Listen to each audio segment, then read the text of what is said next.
And welcome.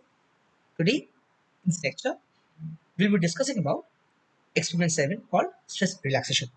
So, first we'll deal about the basic concepts. First of all, what is stress?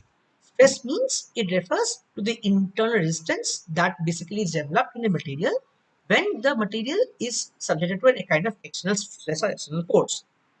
And in mathematical terms, stress is sigma is defined as the ratio of force and area. It is force applied per the unit cross-sectional area of the material. And if you know that the SI unit of stress is basically called Pascal, basically we know that 1 Pascal is equal to 1 Newton per meter square. And stress can be categorized into three main categories. What is tensile, compressive, and shear stress, depending on how the force is applied on the material and how will the material change or how will the material behave when we are applying the force on it. The first is tensile stress. Tensile stress means when the material is subject to pulling force. Thus, if we suppose stretching a rubber band, in that case, it's called tensile stress. Compressive stress, as the name suggests, if you are compressing the particular object so that the material gets compressed or reduced to a particular size, then it's called compressive stress.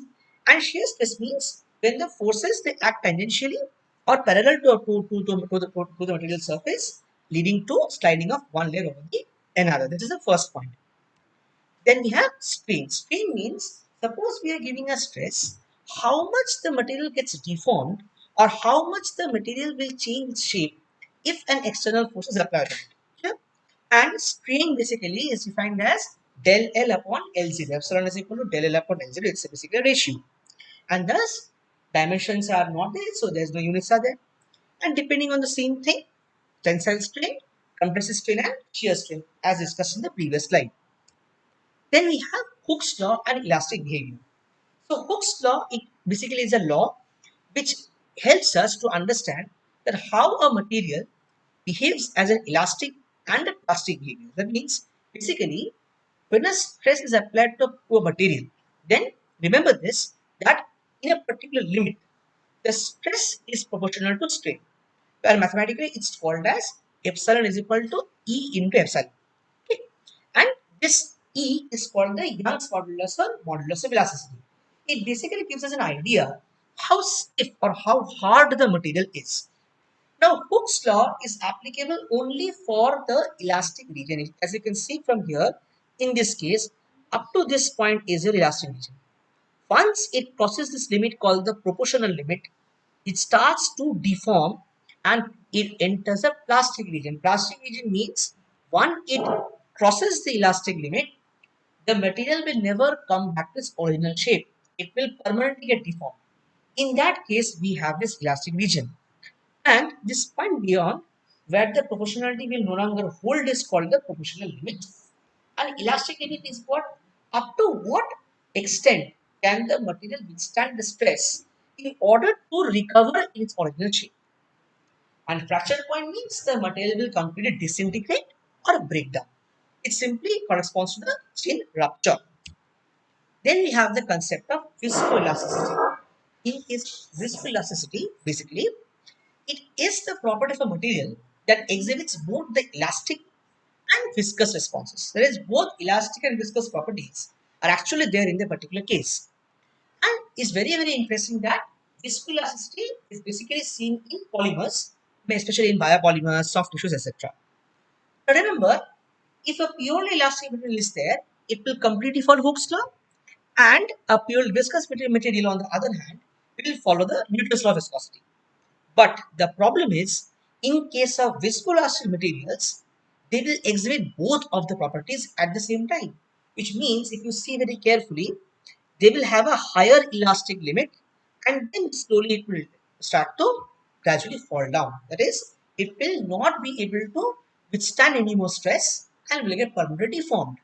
So basically, whenever there's an instantaneous loading or instantaneous stress, they first will behave elastically and store energy. But if we are giving a prolonged amount of stress, automatically they will become viscous and release energy via molecular rearrangements. Okay. Next, we will come to stress relaxation. So, general concept of stress relaxation is done basically. It's a time-dependent viscoelastic phenomenon where what happens if you see first there's a increases stress. And gradually this point is called the stress relaxation, where the material's internal structure starts rearranging itself and the internal stress will gradually decrease.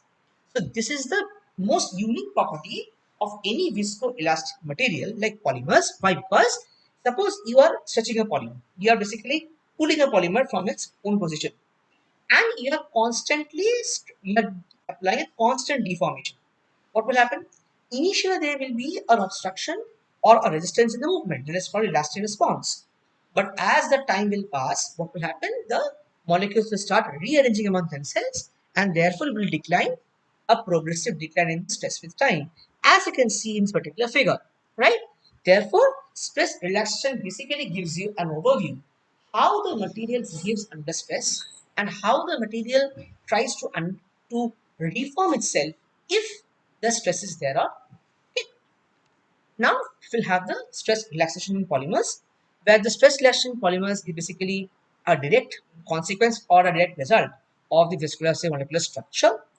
And remember that when a polymer sample is stretched to a fixed strain and is held constant, there is an immediate elastic response. But gradually, if you see, the stress will decrease. As you can see in the figure, there is no stretching. So there is a particular length of the polymer.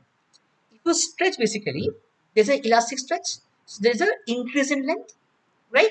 And ultimately, if you relax it, there will relaxation. The chain will undergo relaxation, and this is called chain entanglement, right? So this is basically most important part, that the polymers can behave as a rubber or a string. Okay, and if you see very carefully, see, as you can see from here, if you are giving a stress, see, first it will be at the highest point and then it will slowly gradually relax and it will fall down. So this point is called, the A point is called F0. You see very carefully, I will again play the video. This point, okay, it's called F0, and this F60, or in whatever seconds you give. 6 seconds means up to 60 seconds, the stress will be prolonged, and after that, the probe will be released. So this is basically called the compression probe. And this is the stress relaxation modeling. Stress relaxation modeling means basically we can understand, or we can actually mathematically understand how the stress relaxation is actually there in the materials. For that, we use Maxwell Vichar model of viscoelasticity, where see, these are called the springs and these are the dashboards. See, this is very important part. Dashboard and spring, these are basically representative of your viscoelastic materials, and especially the viscous component and the elastic component. So these E1, E2, E3 or the springs are elastic components, and these etas are your viscous components. So this helps you to identify how your relaxation is actually happening in a material. You can mathematically identify, because it's not possible every time to understand from the experimental results. And this is your model. This is called basically a three elastic response, three dashboard model, or a Maxwell Vichar model, where you see E1, E2, E3, they are your initial stiffness, and E0 represents a long-term elastic response. And this tau 1, tau 2, tau 3, it basically represents a viscoelastic behavior, because if you see tau I is equal to eta I by Ei, which means it's a ratio of your viscous and elastic responses. And thus, larger tau, if the tau is higher, it means a slower decay or a more viscous behavior, right? That means it's a viscous component representative. And this is your texture analyzer. This is an instrument where this is your load cell. Load cell helps you to give the force, which we will be demonstrating in the practical classes in the upcoming in this lecture itself. So here is the probe. Basically, it's a compression probe. This is a platform which will be helping you, and this is your cross head or arm, which helps to move the load cell and the probe from the upward and downward. Okay. And this is the HD plus stable microsystem texture analyzer, which helps us to quantify the amount of stress reaction that is happening. And ultimately, that's thank you so much. So a very good morning to all of you. Today we will discuss about the process of stress relaxation. So this is the texture analyzer that you are seeing basically. So if you see from here, this is your load cell. Load cell means the cell or the part of the texture analyzer which channelizes the force to be given to the object. This is seen here. This is called the compression probe or the aluminum probe that helps us to penetrate the object and gives the particular maximum force. And if you can see from here, and this is the computer, like the computer that we see from here. So here we'll keep the object, and here we'll be getting the results. So at first we will be giving the object here. Okay, so if you see very carefully, this is the object. So this is a simple cake sample. We just, for the demonstration purpose, we try to analyze. And this is the parameters. If you see very carefully, एक minute, sir, अभी ये बताइए. So this is the parameters actually. If you see very carefully, so this is the parameters. First is the pretest speed, test speed, post-test speed, and distance. So pretest speed means when we are testing the probe in order to understand that whether the probe is working or not. Test speed means at what speed the probe will penetrate to the object, and post-state means after this the 60 seconds, which is the whole time. That means up to that time the relaxation will be performed, and after that the probe will retract back to its original position. So in that case we have a distance of 5 millimeter, means after touching the object how much will the probe penetrate the particular object, that is called the distance. Okay, and this we will be performing now. Okay, so we'll set the parameters. Let's say this is cake.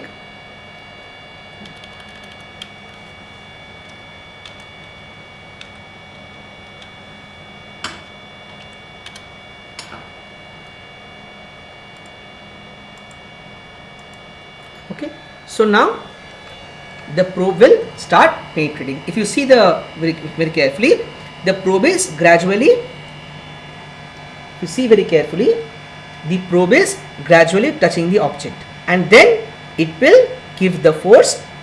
It will give the force up to 60 seconds, which means that the stress will be there, and after that this will be coming. So if I go from here, if you see very carefully, see, first initially it's coming, this is the F0 part, the relaxation is happening, which means that the object is experiencing stress, but it will continue to resist any further deformation. So we are experiencing a real-time data plotting. So it will go up to 60 and then suddenly it will go down. This point is called the point of relaxation. Means after that the probe will be retracted to its original position. So depending on what type of material we are trying to analyze, if your F0 is very high, automatically there will be higher hardness, and this is a softer sample, so it will have a lower hardness value.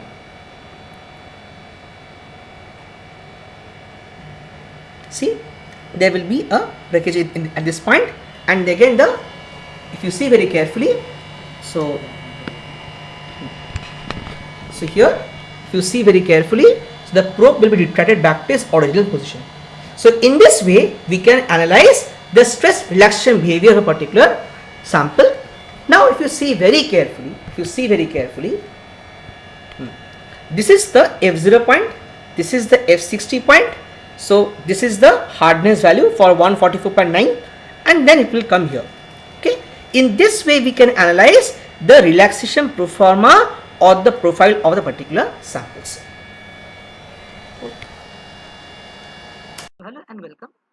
Today we will understand that how to plot a graph from the stress relaxation studies that we normally do. So in case of stress relaxation, first of all, when we uncover the data, we get the file in the .arc format. Okay, in the .arc format, what we will do is we will simply first go to exponent line. Okay, go to exponent line. So here we have to click this app. This is a software basically is used for analyzing the texture data of a particular sample. So it will open, and we will be getting an interface which will be helpful for us to understand. So this is the interface. We will simply just click it up. Now what we will do, we will go to file, we will go to open. Now the most important thing is that in desktop, what we will do is, in this particular part we will go to our file, let's say group 2 or group 1, let's say we have a data, so we simply take a biscuit or cake, let's say a cake we are taking. Okay, so simply open it. So graph will come eventually, as we already discussed in the stress reaction classes. So this graph has come, right? Okay, so this is very important. See, this is called the F0 and this is the F60. So simply what we will do, we will go to file, we will go to export, and we'll go to spreadsheet. Okay, we only need the graph of force and time. So distance is basically exported from here. Click on OK, and we'll simply copy this. We will go to the file. We will just simply click on Excel worksheet. Let's say any kind of Excel worksheet. We'll simply open it.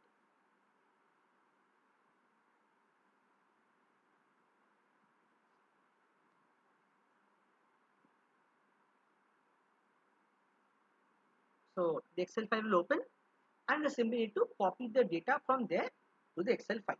Okay. So this is the Excel file. It's a blank Excel file. What we'll simply do, we will have to simply copy and paste it. See, this is the SR group 1K and SR group 1K.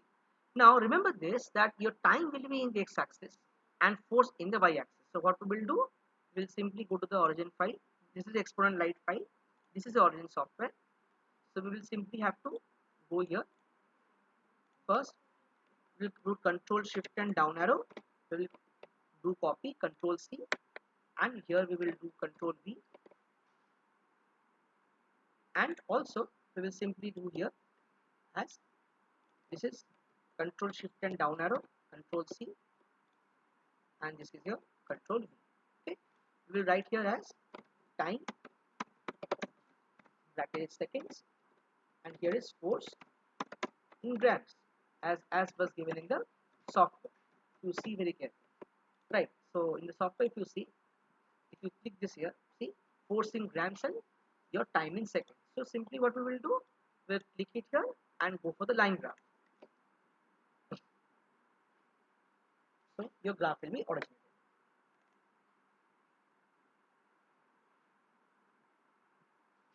Okay, so this is a line graph. This is a F0 and this is F6. This is a steep decline.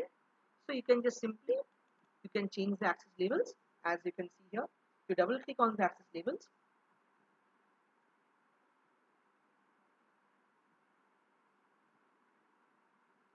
so it's taking some time basically because it needs some computational complexity. So we'll go for 0, or let's say -10, or let's say 0 to 300. So you have already done it. So this is your part. So you can just simply uh, decrease it. Normally we go for 0, 0, but it depends on how you can plot the graph. Now the thing is, this line will go. So if you want to simply do this, so this is also a graph. So you can change the axis labels, and in this way we can analyze and plot the graph from the Excel file which we are getting in the stress reaction data. Okay, thank you so much. Okay, so now we will proceed with the last part of the stress reaction analysis, data of basically, that is the modeling part. Okay, so here in the modeling part, what we will do, first we have to normalize the data equal to, this is the maximum value. So first we have to, first what we will do is we will go to equal to max. Okay, click it. So we will click it here, Control Shift and down arrow, then bracket, enter. So this is the maximum value. So this is the maximum value basically. So delete it off. Then we will simply go to equal to this one divided by this one. Then again we'll go to dollar sign, dollar C, $7. So it will be clear, right? So this is your time. So this is actually your force, and ultimately this is your time. So remember this. What we will do is, first in the, this is a JMP. First we have to open JMP basically. So in JMP, first we have to copy this data, Control C, and simply you have to double click on this. Let's say, so I'll just done. So if you click on this, you will simply write capital F, sorry, capital.